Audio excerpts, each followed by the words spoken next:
j'espère que tu vas bien. Aujourd'hui on se retrouve dans une nouvelle vidéo Back to School et on va créer ensemble des petits DIY sympas pour customiser vos fournitures scolaires pour la rentrée.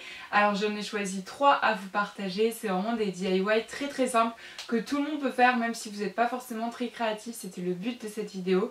Donc c'est parti, sans plus tarder, j'arrête de parler et je vous laisse les découvrir. Pour ce premier DIY, on va réaliser un support de gomme. Donc pour cela, vous aurez besoin d'une gomme. Personnellement, mes préférés, c'est les Staedtler. Ensuite, j'ai pris de la peinture. Donc j'ai pris 3 teintes différentes. Il faudra du papier de brouillon histoire de protéger votre plan de travail, des petits stickers avec des lettres et un papier assez rigide. Donc là, c'est du 150 grammes en blanc. Et donc la première étape, ça va être d'enlever le support de votre gomme et de le démonter pour en fait faire un patron à plat qu'on va pouvoir reproduire sur notre feuille blanche que l'on a pris précédemment. Donc vous pouvez à l'aide d'un crayon de papier repasser les contours pour ensuite pouvoir découper tout ça avec vos ciseaux. Et une fois que c'est découpé, vous allez pouvoir plier votre support sur la gomme. Ça va permettre de retracer en fait chaque arête, chaque démarcation du pliage. Donc n'hésitez pas à bien appuyer pour plier tout ça, car si vous prenez comme moi un papier assez épais, c'est assez important de bien marquer chaque bordure. Et une fois que c'est fait, on va venir customiser justement ce support. Donc là, c'est au moment de laisser parler votre créativité. Donc, la première étape, c'est de coller votre sticker. Donc moi personnellement, j'ai mis un M comme Marie. En fait, je savais pas trop quoi mettre, et comme autre lettre. Donc voilà, c'est pas très original. Et ensuite, avec mes couleurs, j'ai un peu varié les couleurs. Voilà, j'ai essayé de faire des mélanges pour faire différentes nuances. Donc c'est pas vraiment un dégradé, mais j'aime bien en vrai le résultat final, je trouve ça plutôt sympa. Donc voilà, du coup c'est ce que j'ai fait. J'ai surtout ajouté du blanc pour éclaircir certaines couleurs, et voilà, tout ça dans la thématique du violet. Je trouve qu'à la fin ça donne un peu l'espace. Bon, c'était pas ce qui était voulu à la base, mais je trouve que ça ressemble bien à ça. Donc une fois que j'ai fini cette semblant de voie lactée, je vais enlever mon stickers avant que la peinture sèche. Ça sera plus simple de l'enlever à ce moment-là. Donc voilà, une fois que c'est terminé, j'aime beaucoup le résultat, et ensuite on va pouvoir replier notre papier sur le support de gomme. Donc normalement les démarcations sont encore un peu visibles, mais il faut quand même tout bien plier parce qu'avec la peinture forcément ça a masqué les démarcations qu'on a fait auparavant. Et une fois que vous avez fait ça, pour que ça tienne, vous allez utiliser du scotch double face sur votre support pour le coller entre eux. Donc je vous conseille de faire ça directement sur la gomme pour être sûr que la taille soit adaptée à la taille de votre gomme. Donc bien sûr vous pouvez faire ça avec n'importe quelle gomme, hein, ça fonctionne très bien. Et voilà, c'est un petit DIY vraiment facile, mais je trouve ça hyper sympa pour customiser sa gomme tout au long de l'année, parce qu'on peut faire tout simplement plusieurs supports et les changer selon notre humeur. Et bien sûr, vu que c'est du papier, quand on utilise la gomme, on peut le découper au fur et à mesure. Pour ce second DIY, je vais vous montrer comment réaliser ce petit marque-page grâce à un pliage en origami. Donc vous aurez besoin de ciseaux et d'un papier à motif. Donc moi j'ai pris ces petits arcs-en-ciel, et il faut un papier qui soit coloré, en tout cas avec des motifs des deux côtés.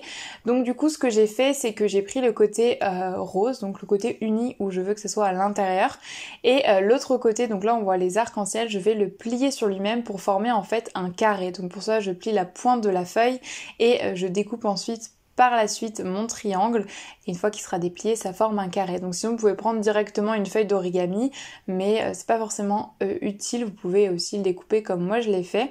Et ensuite on va replier les bords sur eux-mêmes, donc pour que ça aille à la pointe du bas. Donc vous faites ça des deux côtés. Bien sûr, comme l'origami, c'est important de bien plier chaque papier et de bien appuyer avec vos doigts, histoire de bien marquer la démarcation de la pliure. Ensuite, vous allez déplier ce que vous venez de rabattre et plier seulement le papier du dessus en haut. Donc voilà, vous allez former un triangle comme ceci. Donc voilà, encore une fois, il faut bien appuyer, et je pense que les images parlent d'elles-mêmes. Ensuite, une fois que votre papier est rabattu en haut, vous allez replier du coup les deux fentes qu'on avait fait avant. Et sauf que maintenant, vous allez les passer à l'intérieur du papier qu'on vient de plier. Donc voilà, faut bien faire ça des deux côtés. C'est un peu l'étape la plus complexe entre guillemets du pliage. Mais franchement, même moi qui suis pas très douée en origami, ça s'est fait hyper facilement. J'ai pris le coup de main assez vite. Donc voilà, votre petit marque-page, c'est très pratique pour ne pas perdre les pages lors de vos cours, que ça soit un livre à lire ou alors des manuels d'exercice aussi, ça peut être sympa à mettre. Par exemple, pour en faire plusieurs, si vous avez plusieurs exercices à faire ou je ne sais quoi. Et voilà, comme ça, on voit bien directement là où on est rendu dans notre ouvrage, et je trouve ça hyper sympa. Vous pouvez faire ça avec plein de couleurs différentes, plein de motifs, et c'est hyper simple et rapide à faire. Et enfin, le dernier DIY, je crois que c'est mon préféré, c'est pour customiser la couverture de mon cahier d'exercice de maths. Donc pour commencer, vous aurez besoin de ciseaux, mais aussi de différents papiers. J'ai essayé de varier les textures et les couleurs. Donc j'ai pris du papier craft que j'ai déchiré, une copie simple et d'autres couleurs. Donc voilà mon cahier de maths à petits carreaux et surtout la couverture transparente. C'est vraiment pratique si vous voulez les customiser comme moi. Et bien sûr, j'ai utilisé ma boîte de Posca. Je les adore et j'adore les utiliser. Donc du coup, pour commencer, j'ai découpé un rectangle de blanc que j'ai mis ensuite sur un autre papier de couleur. Donc je choisis un bleu vert, bleu turquoise.